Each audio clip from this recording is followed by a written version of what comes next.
आगमन गंगा के किनारे हो गया। बालुका वेदी पर विराजमान है। राजा परीक्षित ने विचार किया कि ये जो बालुका वेदी पर विराजमान है, हमें ऐसा लगता है कि यही महाराज हमारे प्रश्न का उत्तर प्रदान करेंगे। देखना, तो राजा परीक्षित ने सर्वप्रथम श्री सुखदेव जी महाराज का पूजन किया, तिलक किया और हाथ जोड़ करके बोले, गुरुदेव आपसे एक प्रश्न है। बोले क्या? सुनो।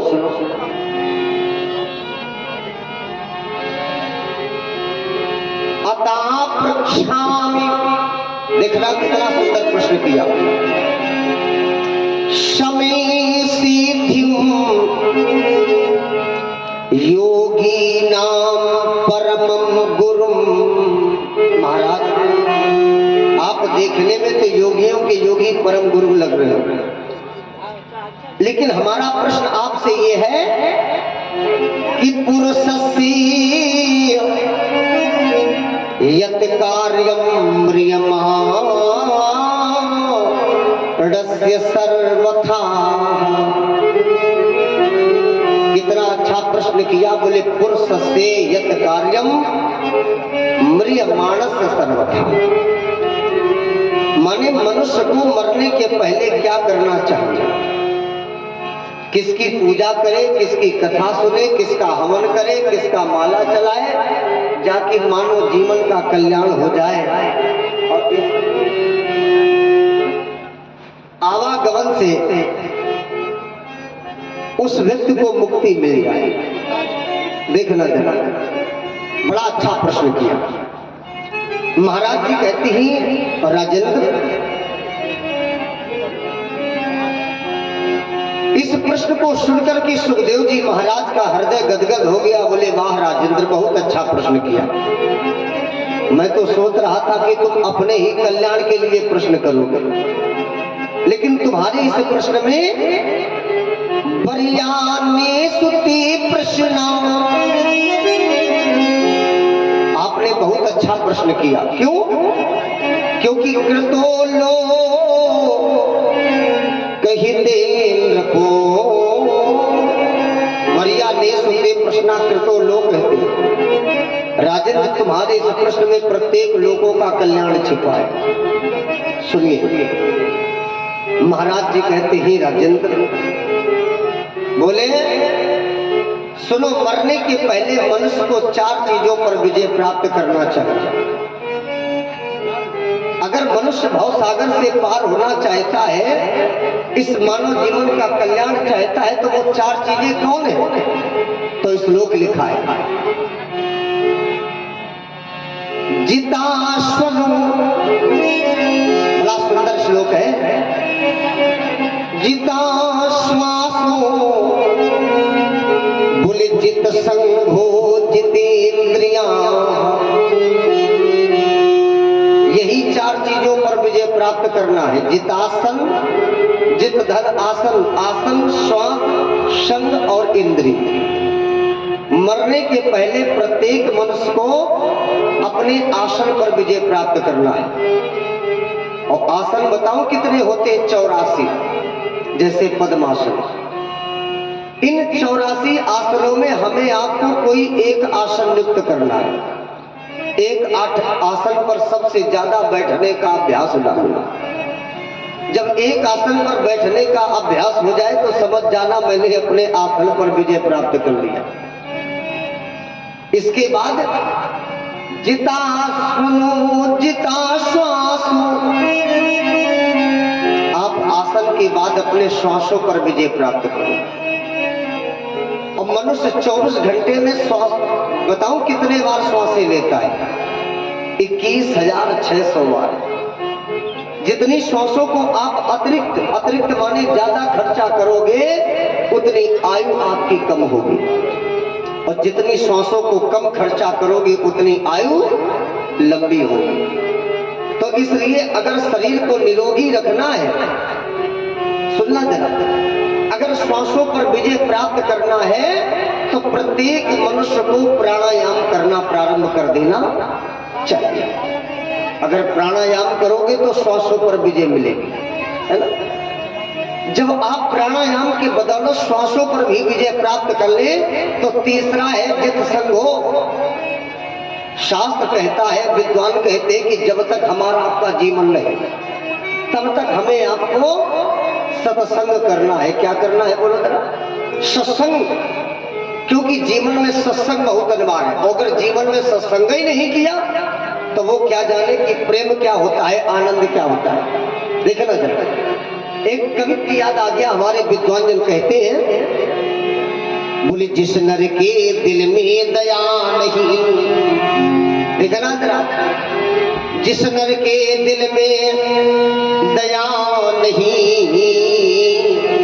वो पीर पराई क्या जाने, और सत्संग कभी जो किया नहीं, समझना, सत्संग कभी जो किया नहीं वो प्रेम भलाई क्या जाने, और जिस नर के दिल में दया नहीं वो पीर पराई क्या जाने। इतना ही नहीं, देखना, बोले चिंता की नदी में डूब रहा, जो व्यक्ति चिंता की गठरी अपने सर में लादे 24 घंटे घूम रहा, उससे पूछो क्यों आनंद जानते हो तो क्या बताएगा? बोले चिंता की नदी में डूब रहा वो आनंद बधाई क्या जाने, और जिस नर के दिल में दया नहीं वो पीर पराई क्या जाने। अंतिम लाइन हमारे विद्वान जन ये भी कहते हैं, जो विषय कर्म में लगा हुआ, जो प्राणी रात दिन विषय वासनाओं में फंसा है, जो विषय कर्म में लगा हुआ वो आनंद बधाई क्या जाने, और जिस नर के दिल में दया नहीं वो पीर पराई क्या जाने। तो अगर मानव जीवन मिला है तो सत्संग भी बहुत अनिवार्य है, सत्संग भी अनिवार्य है ना। और चौथा है इंद्रिया। तो 10 इंद्रियों पर हमें आपको विजय तभी मिलेगी जब हम आप प्राणायाम करेंगे। भाई इंद्रियां है 10, 5 ज्ञान इंद्रियां है, 5 कर्म इंद्रियां है। और अगर आपने 10 इंद्रियों पर भी विजय प्राप्त कर लिया तो 11वां है मन, एकादशस्यु मना, आप अपने मन पर भी विजय प्राप्त कर लेंगे। वो अगर मन पर भी विजय प्राप्त कर लिया तो देखना जरा, तो बोली स्थूलो भगवतो रूप मना संधार ये द्रिया, आप भगवान के स्थूल रूप में अपने मन को समर्पित भाव से लगा दे, प्यारे मानव जीवन का कल्याण हो जाएगा और संसार के आवागमन से तुम्हें मुक्ति मिल जाएगी। मरने के पहले प्रत्येक मनुष्य को इन 4 चीजों पर विजय प्राप्त करना है। सुखदेव जी महाराज ने प्रश्न का उत्तर दिया। प्रश्न का उत्तर देने के बाद सुखदेव जी महाराज ने राजा परीक्षित को भगवान के विराट स्वरूप का दर्शन कराया। अब देखना, शास्त्र तो ये कहता है कि भाई प्रश्न का उत्तर मिल गया था, दे दिया था, तो सुखदेव जी महाराज को सीधे सीधे भागवत की कथा परीक्षित को सुनाना प्रारंभ कर देना चाहिए ना। इन्होंने सबसे पहले भगवान के विराट स्वरूप का दर्शन कराया। जानते हो क्यों? क्योंकि सुखदेव जी महाराज ने विचार किया कि ये शिष्य तो हमारा बना है लेकिन शिष्य नया है। जैसे उदाहरण दे रहा हूं, जो बाण सिखाने वाला गुरु होता है, देखा होगा जब भी बाण सिखाने वाला गुरु अपने शिष्य को बाण विद्या सिखाता है तो सबसे पहले बड़ी चीज में निशाना लगवाता है। बताऊं क्यों? क्योंकि बाण सिखाने वाला गुरु ये जानता है कि शिष्य हमारा नया है, तो अगर सबसे पहले छोटी चीज में निशाना लगवाऊंगा तो इसका निशाना चूक जाएगा। अगर निशाना चूक गया तो मनोबल कमजोर पड़ जाएगा, तो इसलिए बड़ी चीज में निशाना लगवाता है। और जब बड़ी चीज में उसका निशाना लग जाता है तो मनोबल बढ़ता है। धीरे धीरे करते करते सुई की नोक में निशाना लगवाता है। और भैया जब सुई की नोक में भी निशाना लग जाता है तो बाण सिखाने वाला गुरु समझ जाता है कि अब हमारा शिष्य परिपक्व हो गया। तो राजा परीक्षित ने विचार, सुखदेव जी महाराज ने विचार किया कि अगर सीधे सीधे कथा सुनाएंगे तो कहो समझ में ना आवे। तो भगवान के विराट स्वरूप का दर्शन कराया। देखो जरा, हम आप भी भगवान के विराट स्वरूप का दर्शन करते हैं। ये जो पाताल है, सुतल है, तलातल है, महातल है, रसातल है, ये भगवान का जानते हो क्या है? तो इस श्लोक लिखा है, बोले पाताल में तैसे ही पाद मूलम। ये जो पाताल है ये क्या है? बोले पाताल में तैसे ही पाद मूलम। और पठन पाशनी प्रपदे रसातलम महातलम विश्वसृजो गुल्फो कितला तलम वही पुरुषस्य जंघे। ये जो पाताल है ये भगवान का क्या है? बोले पाताल में तैसे ही पाद मूलम। भगवान के पैरों के जो तलवे हैं माता जी, ये पाताल है। क्या है? पाताल।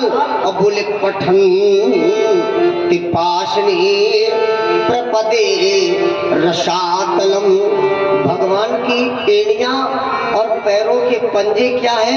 बोले ये है रसातल महातलम विश्वसृजो तो गुल्फो। देखा होगा एड़ी के ऊपर की जो गुल्फ है ये क्या है? बोले ये है नारायण महातल। और बोले तला तलम वही पुरुषस्य जंघे। भगवान के पैर और पिंडे क्या है? बोले ये है तलातल। और भगवान की जांघें क्या है? वितल और अतल। और भगवान के दोनों घुटने क्या है? सुतल।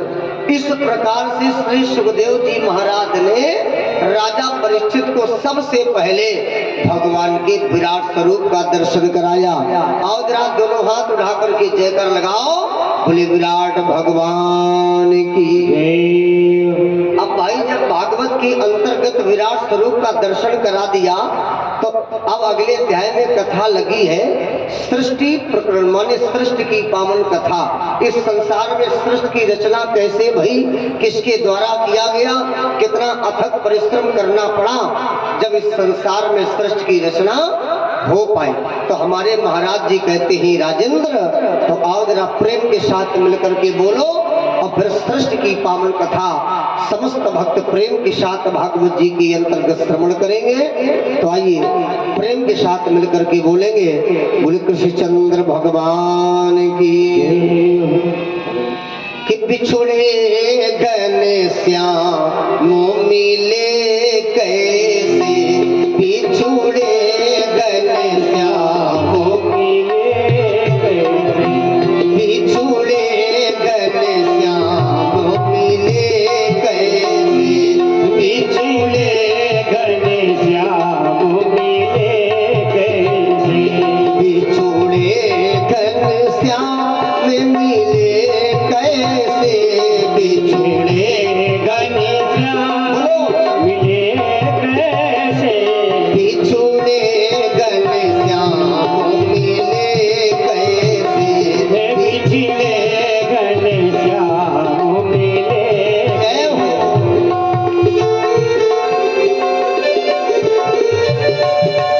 बोलो।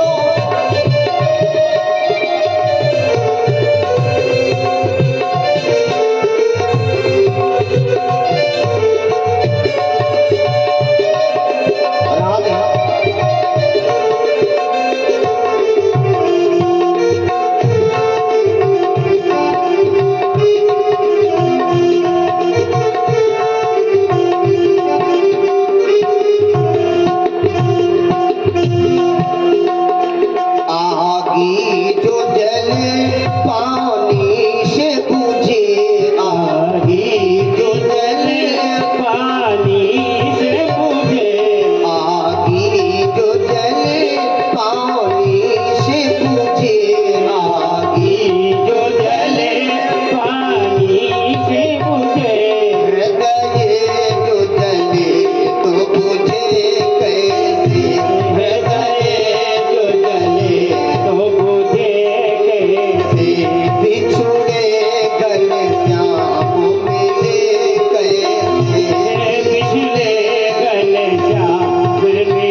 ऋषिचंद्र भगवान की जय। अब जिस समय श्री देखना जरा, सुखदेव जी महाराज राजा परीक्षित को सृष्टि की पावन कथा श्रवण करा रहे हैं।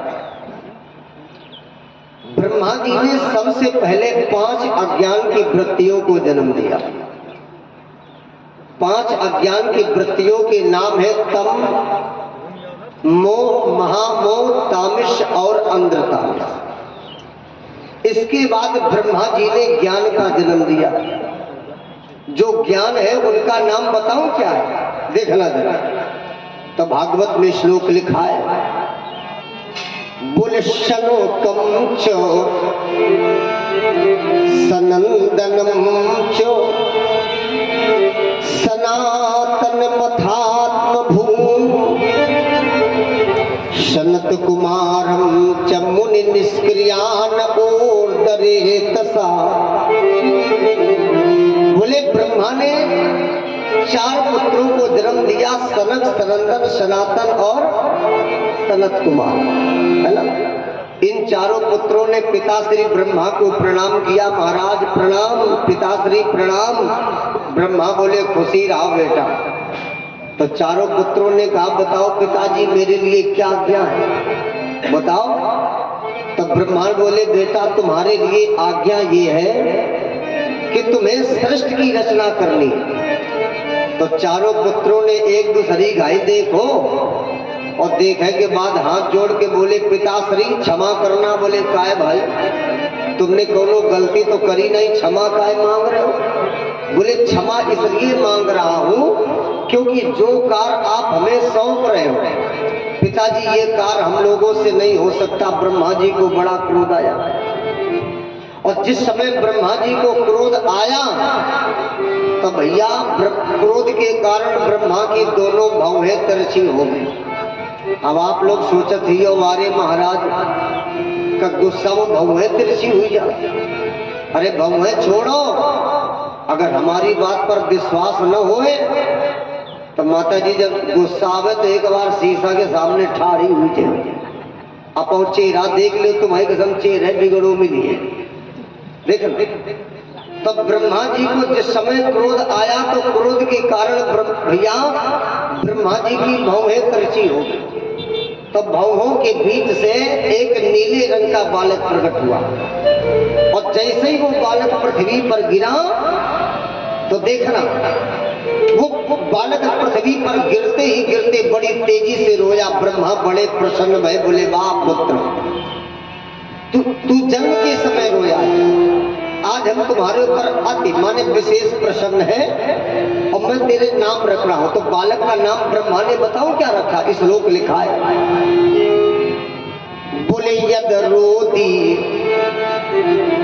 सुर श्रेष्ठ, हे सुर श्रेष्ठ, शोध जो इव बालका ततस्त्वाम विदास्यन्ति नामना रुद्र इति प्रजा। बेटा तू संसार में रुद्र भगवान के नाम से जाना जाएगा। ले भैया उस बालक का नाम रुद्र रख दिया। क्या रखा? रुद्र। तो रुद्र भगवान बोले पिताश्री आपने हमारा नाम तो रख दिया लेकिन हमारे लिए आज्ञा क्या है? तो ब्रह्मा ने वही आज्ञा इन्हें भी दे दिया। बोले बेटा तुम्हें सृष्टि की रचना करनी है। तो रुद्र भगवान बोले जैसी पिताजी आपकी आज्ञा। तो ब्रह्मा बड़े प्रसन्न भय, बोले देखो एक पुत्र वो थे, यही आज्ञा उन्हें दिया, उन्होंने साफ मना कर दिया, और एक पुत्र ये है जो हमारी आज्ञा स्वीकार कर रहा। तब ब्रह्मा बोले बेटा तुमने हमारी आज्ञा को पाकर पालन करके आज्ञा स्वीकार करके हमारे हृदय को जीत लिया, इसलिए हम तुम्हारे ऊपर इतने प्रसन्न हो गए कि तेरे 11 नाम और रख रहा हूं। देखना ब्रह्मा ने रुद्र भगवान के 11 नाम और रख दिए। कौन कौन से नोट करना मैं बता रहा हूं। मन महीनस महान शिव रतध्वज उग्रेता भव काल वामदेव धृतवत। बोले ये 11 नाम भी मैं तेरे रख रहा हूं। तो रुद्र भगवान बोले पिताजी एक समस्या है। बोले अब क्या समस्या बची? बोले आपने हमारे नाम रख दिया, काम बता दिया सृष्टि की रचना का, लेकिन पिताजी आपने भाई ये नहीं सोचा कि हम अकेले सृष्टि की रचना कैसे करें। ब्रह्मा बोले बात तो बिल्कुल सही, भाई अकेले रचना कैसे करेगा। तब ब्रह्मा जी ने रुद्र भगवान को सृष्टि की रचना करने के लिए 11 रुद्राणियां प्रदान किया। कितनी रुद्राणियां? 11। नाम क्या है?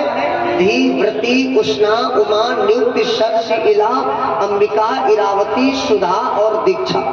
ये 11 रुद्राणियां प्रदान कर दिया।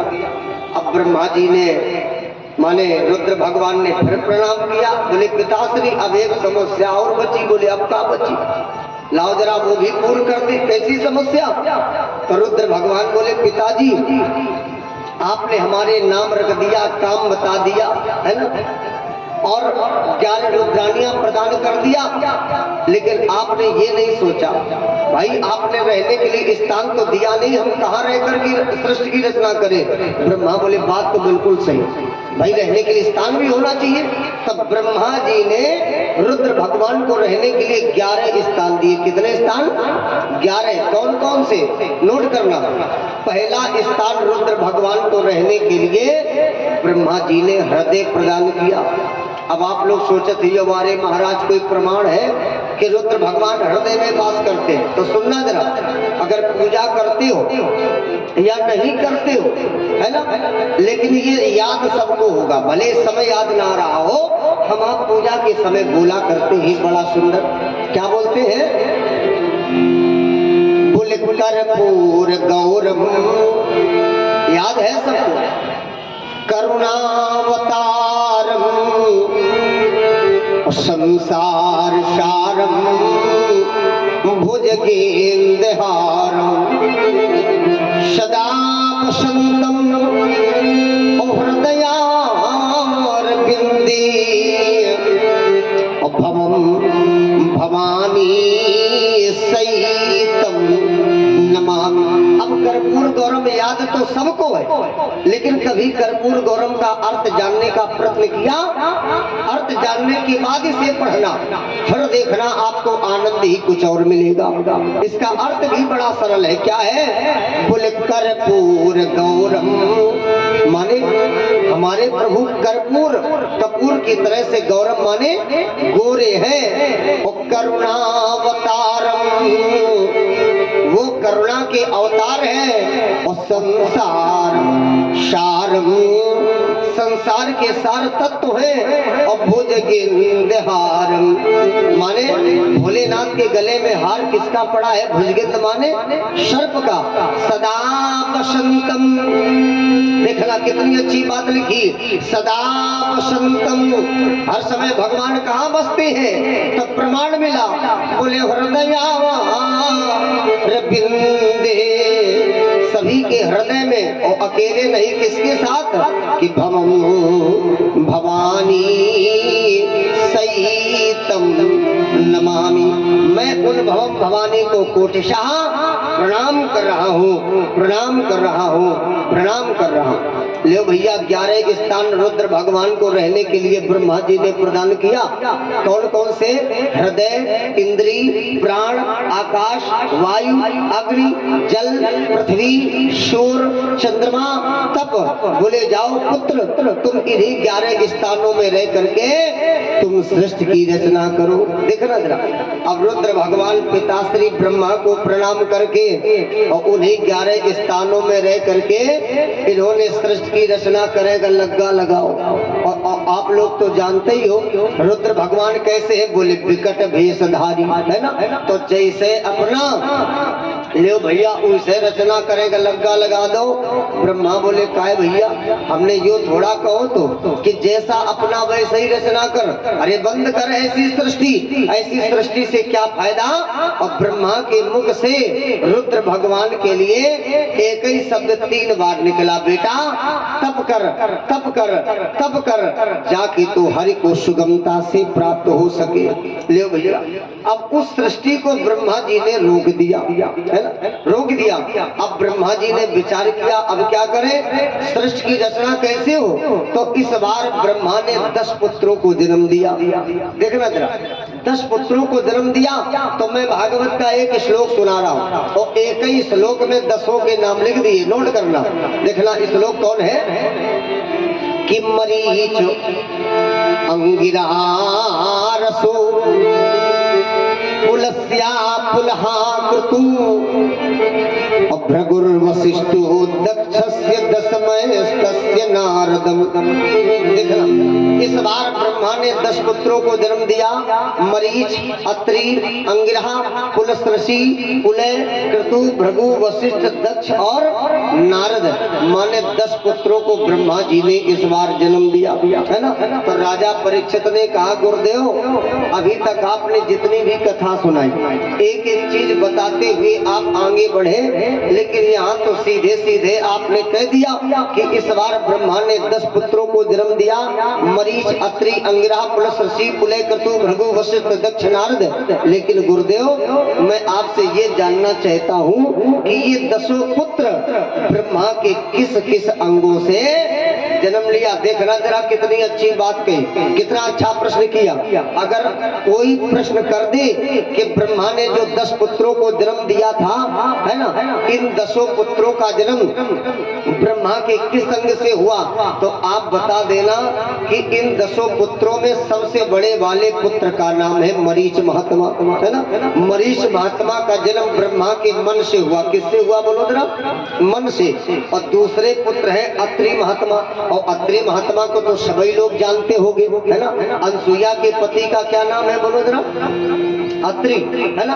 अत्रि महात्मा का जन्म ब्रह्मा के नेत्रों से हुआ। अंगिरा महात्मा का जन्म ब्रह्मा के मुख से हुआ। और पुलस ऋषि का जन्म ब्रह्मा जी के कानों से हुआ। पुलय महात्मा का जन्म ब्रह्मा के नाभि से हुआ। क्रतु महात्मा का जन्म ब्रह्मा के हाथ से हुआ। भृगु महात्मा का जन्म ब्रह्मा के त्वचा से हुआ। वशिष्ठ जी का जन्म ब्रह्मा के प्राण से हुआ। और दक्ष का जन्म ब्रह्मा के अंगूठे से हुआ। सती के पिता का क्या नाम था?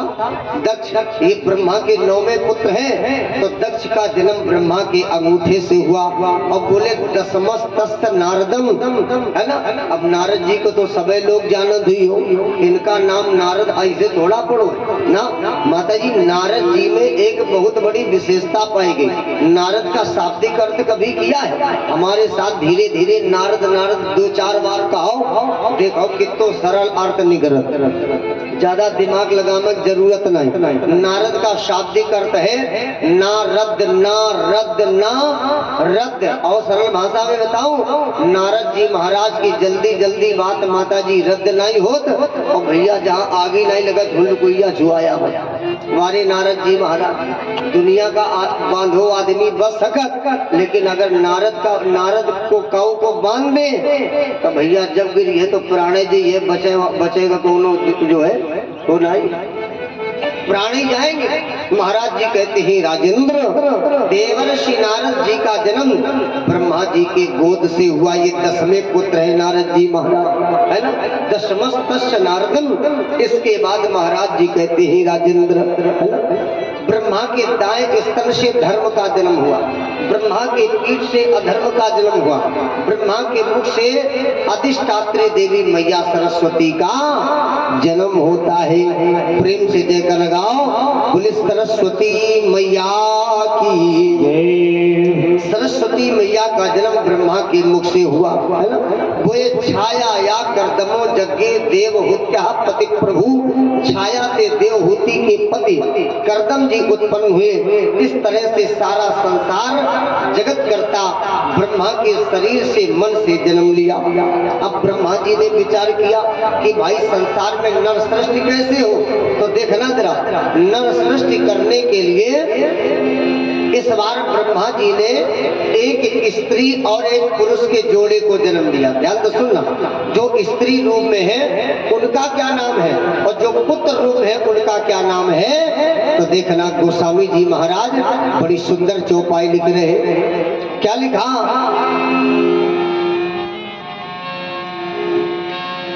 कि स्वयंभू मनु और सत्य रूपा, स्वयंभू मनु और सत्य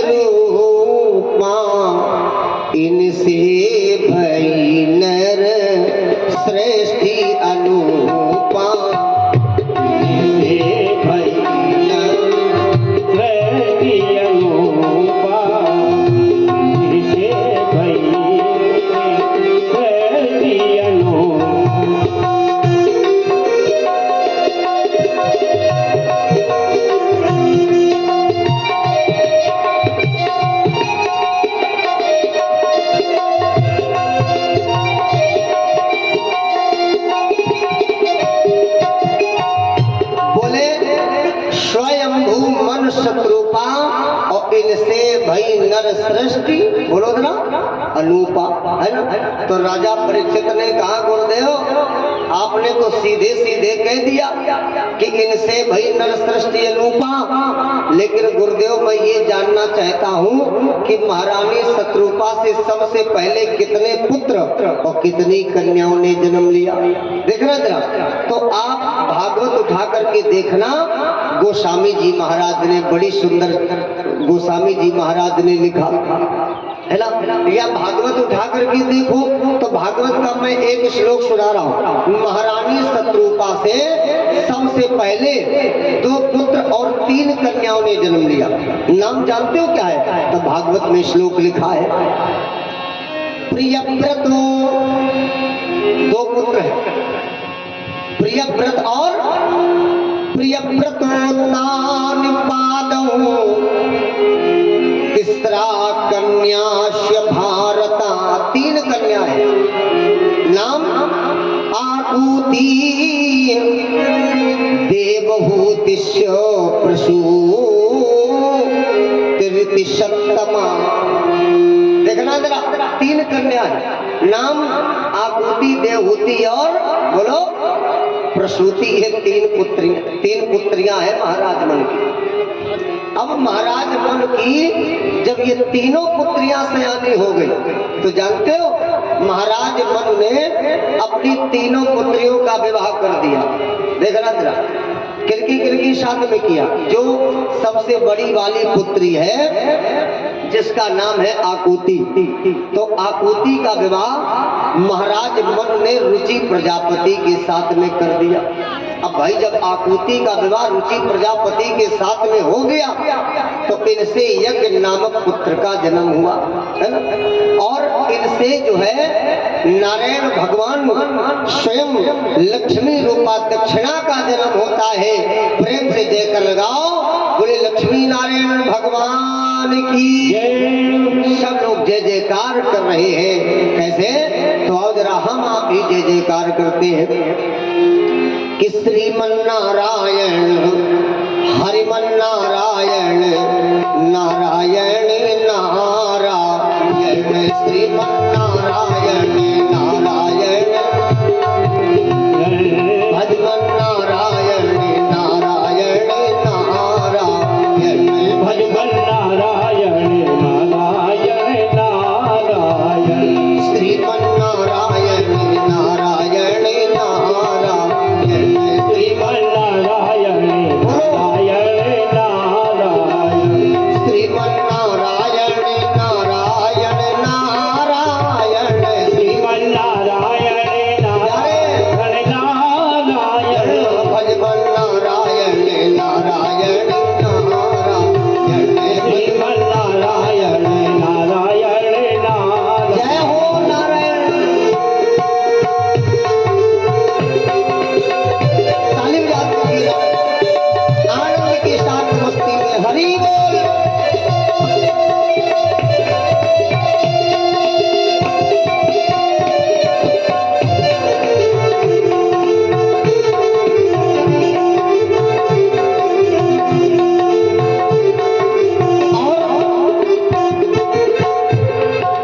जो नारायण नाम लेते हैं, जो नारायण नाम लेते हैं, जो नारायण नाम लेते हैं, जो नारायण नाम लेते हैं, भूत पाप सभी छारायण, श्रीमन नारायण नारायण नारायण, भजमन नारायण नारायण नारायण, भजमन नारायण नारायण नारायण, भजमन नारायण नारायण नारायण, लक्ष्मी नारायण नारायण नारायण, लक्ष्मी नारायण नारायण नारायण, भजमन नारायण नारायण नारायण। बोली नारायण भगवान की जय। तो इसके बाद महाराज जी कहते हैं, महाराज मन की जो दूसरी पुत्री है जिसका नाम है नारायण देवहूति, देखना, देवहूति का विवाह महाराज मनु ने माताजी भैया करदम महात्मा के साथ में कर दिया, है ना। अब भाई जब करदम महात्मा के साथ में देवहूति जी का विवाह कर दिया गया तो इनसे जो है 9 पुत्रियों ने जन्म लिया। करदम महात्मा की कितनी पुत्रियां हैं? 9। और 24 अवतारों में एक अवतार भगवान आज यहाँ देवहूति से धारण कर रहे। कौन अवतार? कपिल भगवान का। एक बार दोनों हाथ उठा करके जयकर लगाओ, बोले कपिल भगवान की जय। ये जो कपिल अवतार जो है भगवान ने धारण किया, है ना। कपिल भगवान की सगी बहनें माता जी 9 है भैया। नाम बताओ? कला, ख्याति, प्राप्ति, शांति, गति, अरुंधति, अनसुईया, उन्नति, श्रद्धा। ये जो है ये माने अनसुईया सगी बहनें 9 है। कला, ख्याति, प्राप्ति, शांति, गति, अरुंधति, अनसुईया, उन्नति, श्रद्धा। ये जो है नारायण सगी बहनें 9 है। और अनसुईया के सगे भाई एक हैं कपिल भगवान, है ना। महाराज जी कहते हैं राजेंद्र, इसके बाद महाराज मन की जो तीसरी पुत्री है जिसका नाम है प्रसूति, तो प्रसूति जी का विवाह महाराज ने दक्ष के साथ में कर दिया। अब लियो भैया, जब दक्ष के साथ में प्रसूति जी का विवाह हो गया, है ना, तो इनसे जो है महाराज जी कहते हैं दक्ष की कितनी कन्या थी? 16। देखना, 16 कन्याओं का जन्म हुआ। तो जब 16 कन्या दक्ष की सयानी हो गई तो दक्ष ने 13 कन्या का विवाह धर्म के साथ में कर दिया। एक कन्या का विवाह अग्नि के साथ में कर दिया।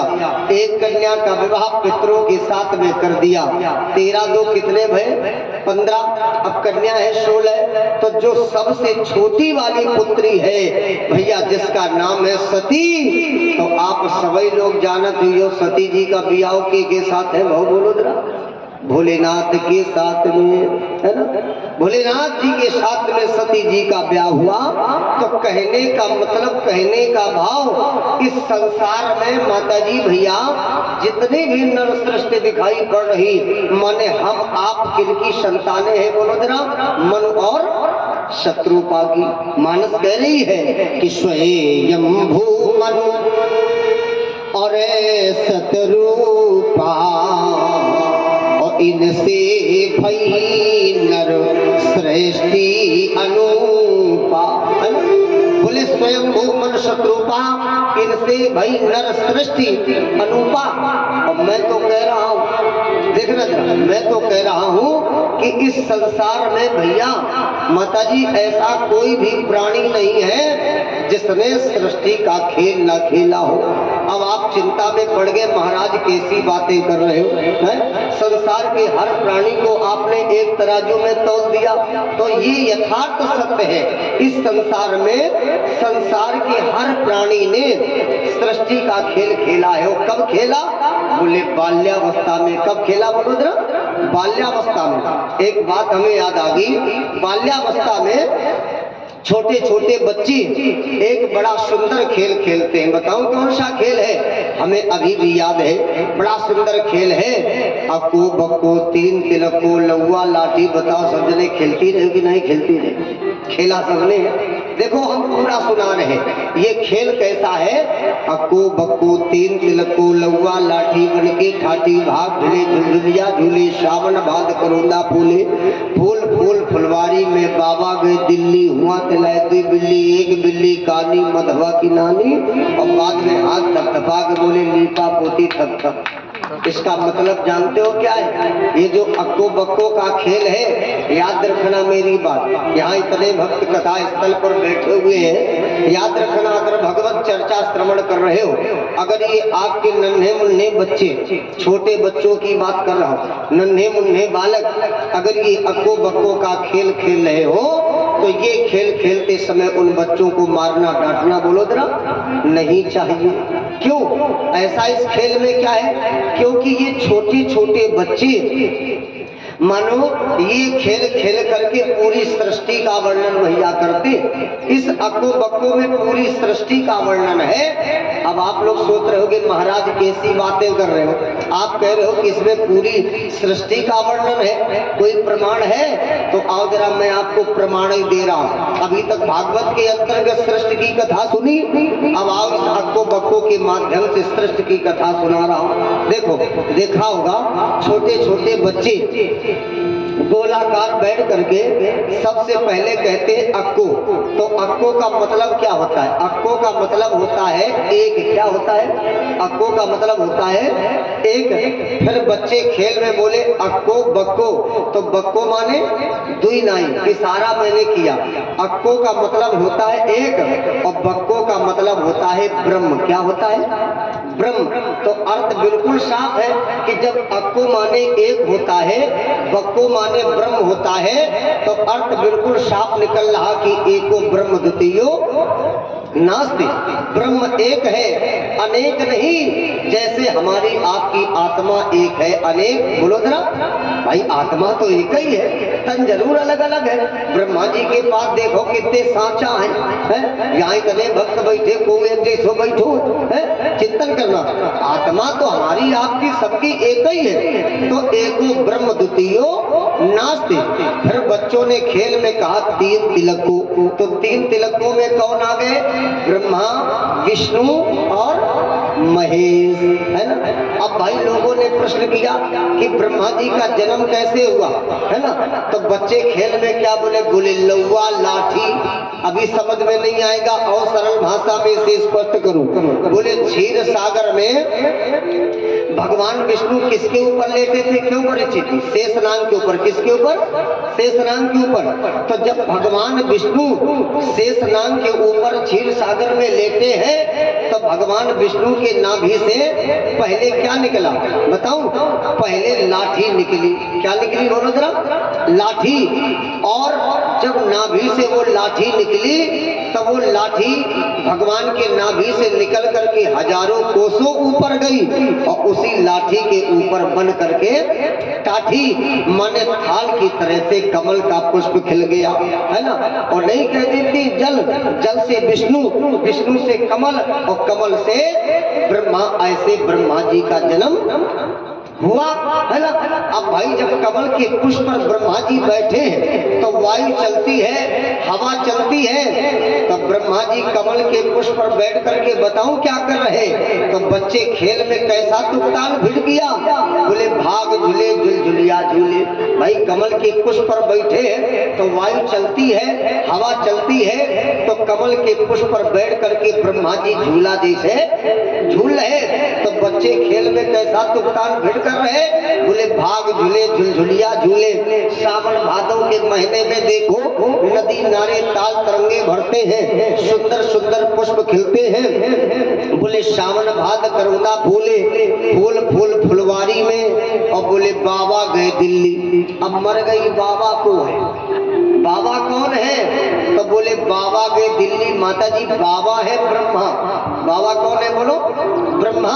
बोले बाबा गए दिल्ली और हुआ ते लाए दुई बिल्ली। अब दो बिल्ली कौन है? तो ये बिल्ली काय लिखो? 16 बिल्ली कह देते या 16 बिल्ली लिख देते, लेकिन दो बिल्ली क्यों लिखा? ये दो बिल्ली कौन है? देखो मृत लोक में प्राणी कैसे तुकतान भिड़ कर रहा है। तो दो बिल्ली कौन है? तो अभी मैंने चौपाई सुनाई थी ना, तो फिर सुनो। बोले स्वयंभू मनु, यही दो बिल्ली है, मनु और शत्रुपा।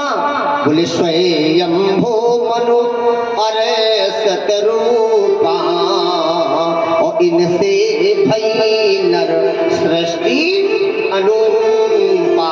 भाई जब मन शत्रुपा के द्वारा संसार में नर सृष्टि हो गई, सतयुग त्रेता द्वापर कलयुग, कलयुग का चौथा चरण भी समाप्त हो गया, तो बच्चे खेल में हाथ थपथपा करके कहते हैं लीपा पोती थप थप। इसका मतलब है सृष्टि का प्रलय और पुनः फिर सृष्टि का बोलो ना निर्माण। हम आप क्या सोच रहे हैं? ये पहली बार कलयुग आया ना, जाने कितने बार इस सृष्टि का प्रलय हुआ है और जाने कितने बार इस सृष्टि सृष्टि का बोलो जरा निर्माण किया गया है। ये पहली बार कलयुग नहीं आया, देखना ये पहली बार कलयुग नहीं आया।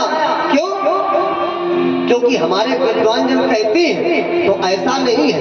अगर इस मृत्यु लोक में आए हो तो एक एक चीज हर व्यक्ति से हमें कोई ना कोई शिक्षा बोलो जरा मिलती है, लेकिन हम आप उस चीज को अपने जीवन में नहीं उतार पा रहे। देखा जरा, अब विद्यालय में जो का से ज्ञान तक अक्षरों का नॉलेज कराया जाता है ना, तो लोगों ने कैसा तुक्तान भिड़ गया, का माने कबूतर, खा माने खरगोश, है ना, लेकिन ऐसा नहीं है। लेकिन जब इस पर चिंतन किया गया तो का से ज्ञान तक मैं एक एक अक्षर आप लोगों को विदित करा रहा हूँ। और जितने अक्षर हैं, प्रत्येक अक्षर हमारे मानव जीवन को एक नई रास्ता दिखा रहे, नई दिशा दिखा रहे, मानव जीवन जीने का ढंग बता रहे, लेकिन हम आप उस चीज को समझ बोलो जरा नहीं पा रहे। का शब्द जो है, का शब्द हमें आपको संकेत कर रहा है, क्या शिक्षा दे रहा है, देखना जरा, बड़ी सुंदर बात। बोले कर्म करो भूला मानो, ये संसार के मानो, अगर आप इस कर्म भूमि में आए हो तो आपको कर्म करना पड़ेगा। अगर हमसे आपसे कोई भूल हो जाए तो उसका पश्चाताप करो।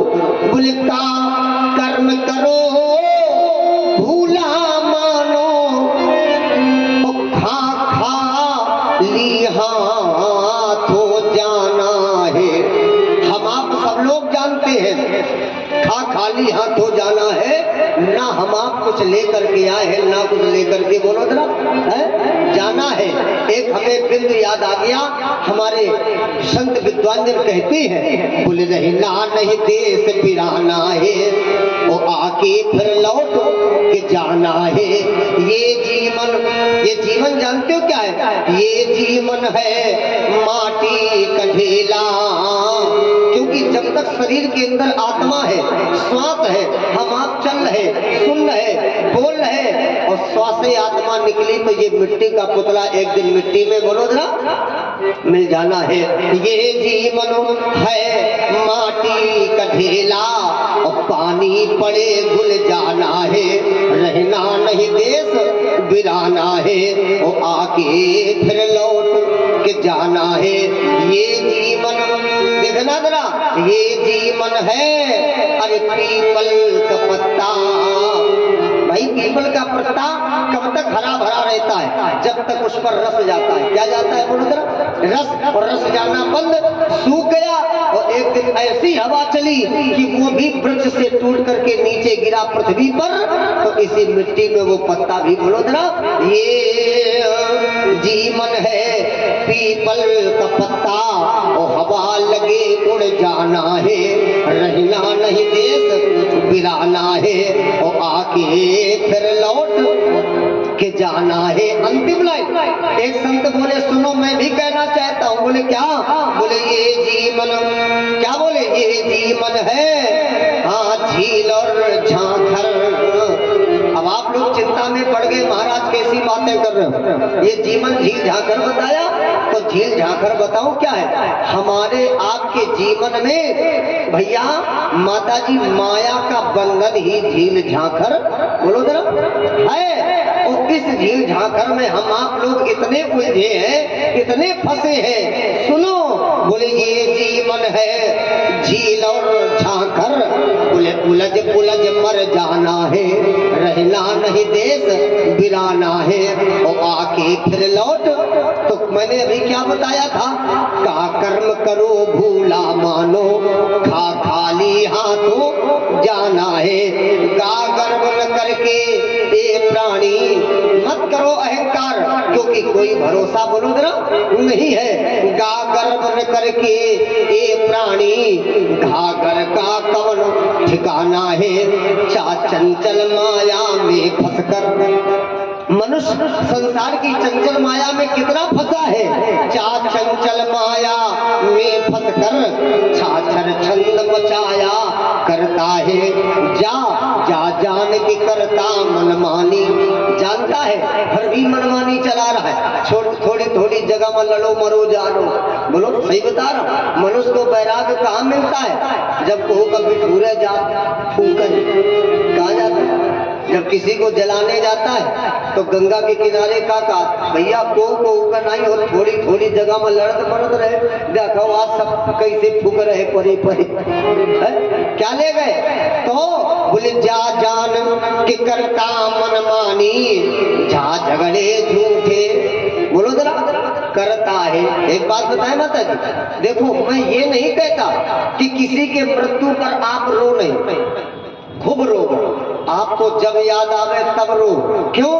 क्योंकि मृत्यु पर हमें आपको रोना चाहिए। इसलिए रोना चाहिए क्योंकि मरने वाले की भी आत्मा को शांति मिलती है और साथ ही साथ स्वयं की भी आत्मा को शांति, बोलो जरा, मिलती है। उसकी मृत्यु पर रोना चाहिए, लेकिन उसके मृत्यु पर दुनिया भर के ढकोसला बताए बताए न रोबो। आजकल हम देखत जब को मर जा फिर देखो दुनिया भर की बातें याद कर कर रोती। देखना रोना है। और कुछ माताएं क्या करती हैं, देखो जरा, जब तक जिंदा रहो तब तक ऐसी मान नहीं आए, देखो कैसी चल रही। हाँ फूटी आंखें नहीं देखो चाहती है, और जैसे निपट गो हाय हाय, पहले तो मैं दुआरे से देख रही झांक झांक अबे को बैठो है कि नहीं। देखा कि 10-20 माताएं बैठी हैं, तो मर गए हुआ तो दौड़ते चली आ रहे और उसके बगल में बैठ गए। अब तुम्हारी कसम भैया, पहले तो खिसिया के 2-3 हाथ छाती में मारो।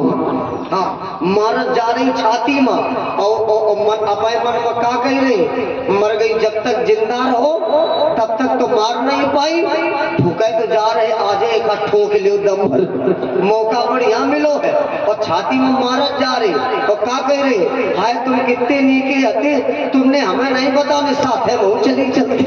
अब बताओ मरने के पहले बता देते कि हम निपटे जा रहे हैं, तो बताओ कौन चाहती हम मर जाए? कोई चाहता है कि मेरा बुढ़ापा आ जाए? तो सुनना जरा, गाँव गर्व न करके एक प्राणी मत करो अहंकार। क्यों?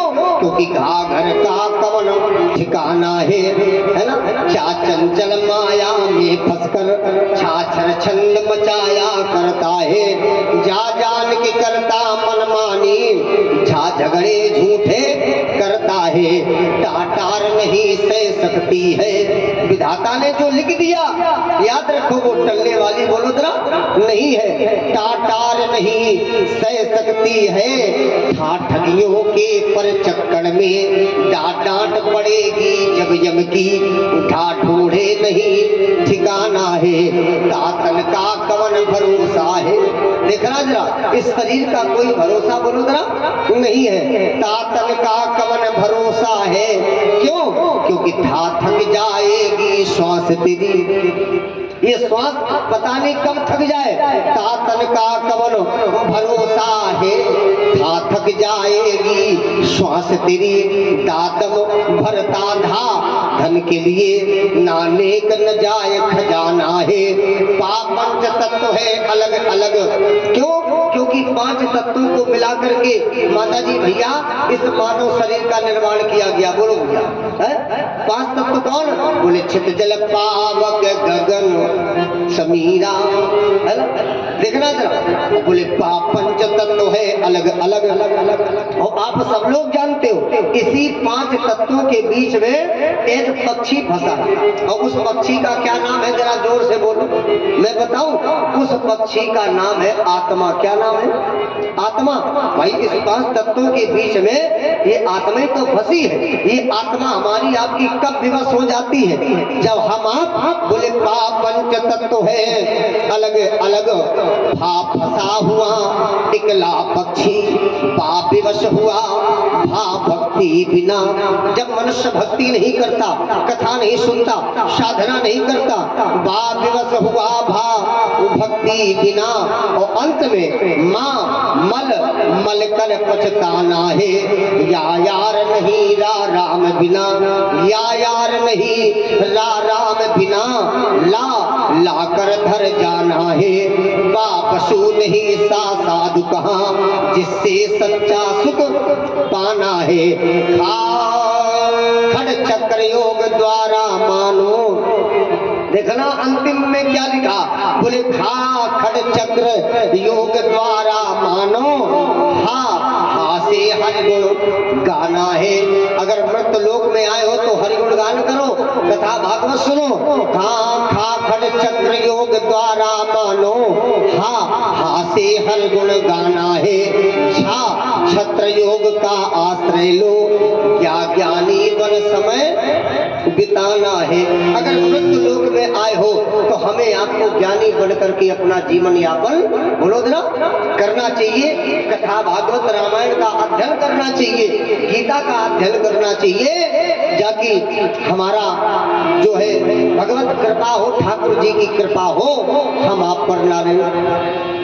देखना जरा, तो ऐसा नहीं है, प्रत्येक अक्षर मानो जीवन को संकेत दे रहे, एक नई दिशा दिखा रहे हैं, और उसको हमें आपको उस पर चिंतन करके हमें आपको उस पर चलना चाहिए, तभी मानो जीवन सार्थक है। प्रेम से जयकार लगाओ, बोले कृष्णचंद्र भगवान की जय। तो इस प्रकार से आप समस्त भक्तों ने भागवत महापुराण के अंतर्गत सृष्टि की पावन कथा श्रवण किया है ना। अब अगले अध्याय में बड़ी सुंदर कथा लगी है, तो आओ जरा प्रेम के साथ मिलकर के गुनगुनाओ। अब भगवत महापुराण के अगले अध्याय में प्रवेश करते हैं, तो मीठी मीठी तालियों के साथ सब लोग प्रेम के साथ मिलकर के गाएंगे, बोले कन्हैया लाल की, रास बिहारी सरकार की। तो आइए कृष्ण भगवान ठाकुर जी महाराज का गीत गाओ सब लोग। कहना है कि हमें तो जोगिनिया बनाए गयोरी, हमें तो जोगिनिया बनाए गयोरी, हमें तो जोगिनिया बनाए गयोरी, हमें तो जोगिनिया बनाए गयोरी, हमें तो जोगिनिया बनाए गयोरी। यशोदा नंदी को लालारी, यशोदा नंदी को लालारी, हमें तो बैरागन बनाए गयोरी, हमें तो बैरागन बनाए गयोरी। यशोदा नंदी को लालारी, यशोदा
मिश्री आप तो खावे लला माखन मिश्री आप तो भवे लला माखन मिश्री हमें तो खट्टी छजिया हमें तो खट्टी छजिया पिलाए गयो रे हमें तो खट्टी छजिया पिलाए गयो रे यशोदा नंदी को लालारी यशोदा नंदी को लालारी हमें तो बैरागन बनाए गयो रे हमें तो बैरागन बनाए श्री राधे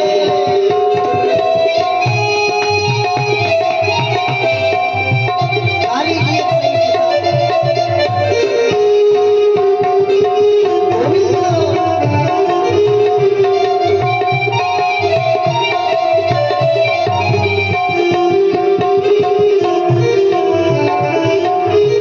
आप तो ओढ़े लाला काली कमरिया आप तो ओढ़े लाला काले कमरिया आप तो ओढ़े लाला काली कमरिया आप तो ओढ़े लाला काले कमरिया हम तो मृगी छाला उड़ाए गयो रे हम तो मृगी छाला उड़ाए गयो रे यशोदा नंदी को लालारी यशोदा प्यारी लालारी हम तो बैरागन बनाए गयो रे हमें तो बैरागन बनाए गयो रे श्री राधे